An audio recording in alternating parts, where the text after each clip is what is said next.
Assalamualaikum warahmatullahi wabarakatuh. Perkenalkan, nama saya Yadi Suryadi, mahasiswa Universitas Nusa Putra, program studi Teknik Mesin dengan NIM atau NIM 2021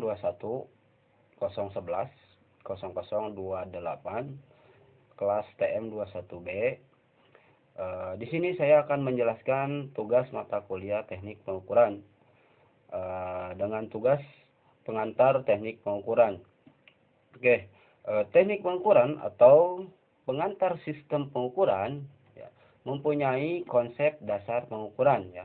Pada dasarnya, pengukuran bertujuan untuk mendapatkan informasi mengenai sifat-sifat secara fisik ya atau kimia dan biologi ya dari suatu benda yang dari suatu benda ya atau suatu keadaan ya atau suatu keadaan atau proses ya untuk mengatur sesuai dengan informasi yang diinginkan.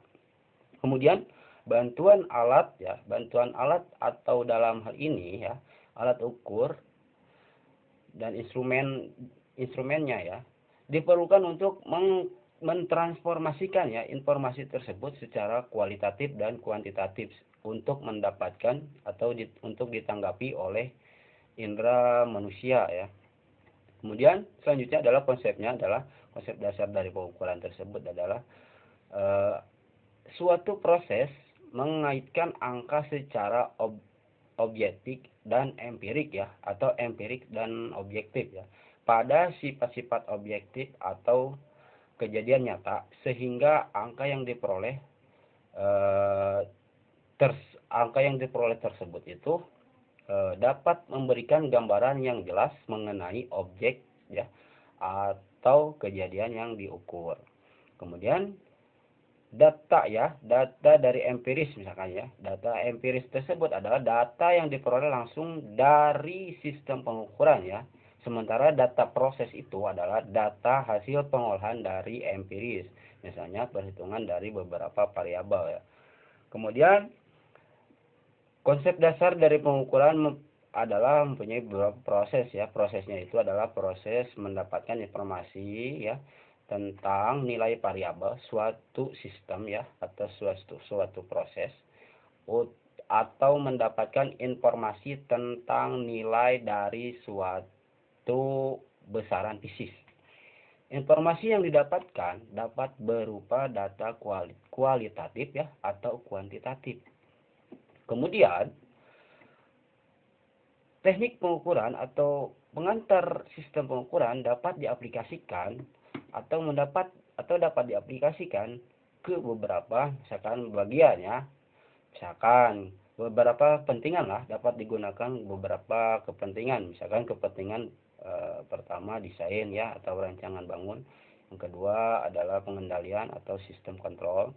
Kemudian yang ketiga adalah asesmen ya. Asesmen itu atau evaluasi atau audit ya. Kemudian alat ukur ya. Alat ukur adalah alat untuk mengetahui harga suatu besaran, suatu alat suatu besaran atau suatu variabel ya. Kemudian prinsip kerja alat ukur. Prinsip kerja alat ukur harus dipahami ya agar alat ukur dapat digunakan dengan cermat sesuai dengan pemakaian yang telah direncanakan.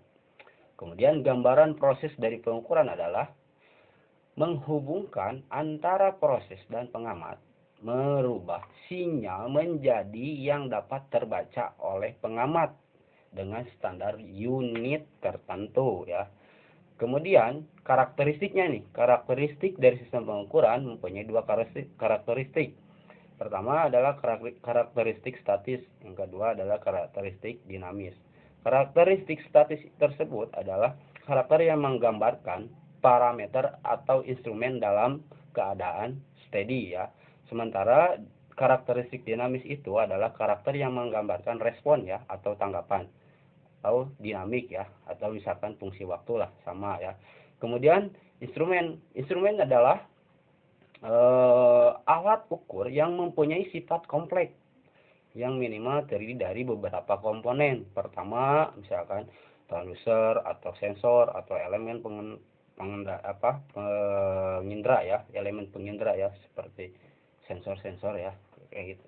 Kemudian yang kedua adalah pengkondisi sinyal ya, atau amplifier ya, atau penguat ya, peredam ya, dan penyaring. Kemudian yang selanjutnya adalah unit keluaran analog ya, misalkan yang seperti dulu skala jarum dan lain-lain lah ya, atau perangga digital ya, yang digital atau monitor. Nah, beberapa dari instrumen komponen dari transducer itu ya, misalkan transducer ini adalah bagian dari alat ukur untuk mengubah atau mengkonversikan suatu bentuk energi atau besaran fisik ya yang diterimanya ya ke dalam bentuk energi yang lain ya, sehingga merubah ya, sehingga mudah diolah oleh peralatan berikutnya. Kemudian selanjutnya adalah sensor ya. Sensor itu adalah bagian dari elemen ya, dari alat ukur yang secara langsung berhubungan dengan proyek yang terukur ya, atau elemen perasa ya. Kemudian selanjutnya teknik pengukuran atau pengantar sistem pengukuran mempunyai beberapa karakteristik statik ya. Karakteristik statik pada sistem pengukuran ini meliputi ketelitian ya, ketetapan, toleransi, kemudian jangkauan ya, rentang ukur, kemudian kalibrasi, koreksi ya, kemudian kesalahan ya, atau yang terakhir itu adalah resolusi ya. Sementara dari karakteristik statik pada sistem pengukuran ini adalah mempunyai ketelitian, misalnya ketelitian itu adalah kemampuan dari alat ukur ya untuk mengukur ya, atau untuk memberikan indikasi pendekatan terhadap harga sebenarnya dari objek yang diukur ya, atau nilai yang sebenarnya dari objek yang diukur. Kemudian selanjutnya adalah ketetapan ya. Ketetapan ini atau precision adalah kedekatan dari nilai-nilai pengukuran individual yang didistribusikan secara nilai rata-ratanya atau penyebaran nilai pengukuran individual ya dari nilai rata-ratanya yang sudah dicantumkan gitu ya. Kemudian toleransi ya. Toleransi itu adalah kelonggaran ya, menunjukkan kesalahan maksimum, misalkan jadi ada toleransi ya. Toleransinya misalkan berapa gitu ya. Kemudian selanjutnya adalah jangkauan atau span. Span ini adalah nilai beda ya, nilai beda modulus ya, modulus antara dua batas rentang ya, nominalnya dari alat ukur ya. Kemudian rentang ukur ya, rentang ukur ini adalah besar daerah ukur antara batas ukur ya bawah dan antara batas ukur bawah ya dan batas ukur atas ya, itu rentan ukur atau range ya. Jadi ada beberapa daerah ya untuk ukur ya, untuk daerah ukur antara batasnya ya, batas bawah dan batas atas. Kemudian kalibrasi ya. Kalibrasi ini adalah serangkaian kegiatan untuk menentukan kebenaran konvensionalnya, petunjuk alat ukur atau menunjukkan nilai yang diabadikan bahan ukur dengan cara membandingkannya atau kalau istilahnya dinolkan ya, membandingkannya dengan standar ukur yang tertelusuri ke standar nasional ya. Jadi secara kalau di teknik, kalau saya sering di bengkel, jadi kalibrasi itu biasanya dinolkan ya gitu. Kemudian selanjutnya adalah koreksi ya. Koreksi itu adalah suatu harga yang ditambahkan ya secara aljabar ya pada hasil dari alat ukur untuk kompensasi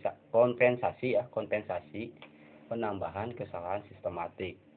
Kemudian selanjutnya adalah sensitivitas ya. Sensitivitas adalah perbandingan ya antara sinyal ya, keluaran atau respon terhadap instrumen ya, atau terhadap perubahan variabel masukan yang diukur.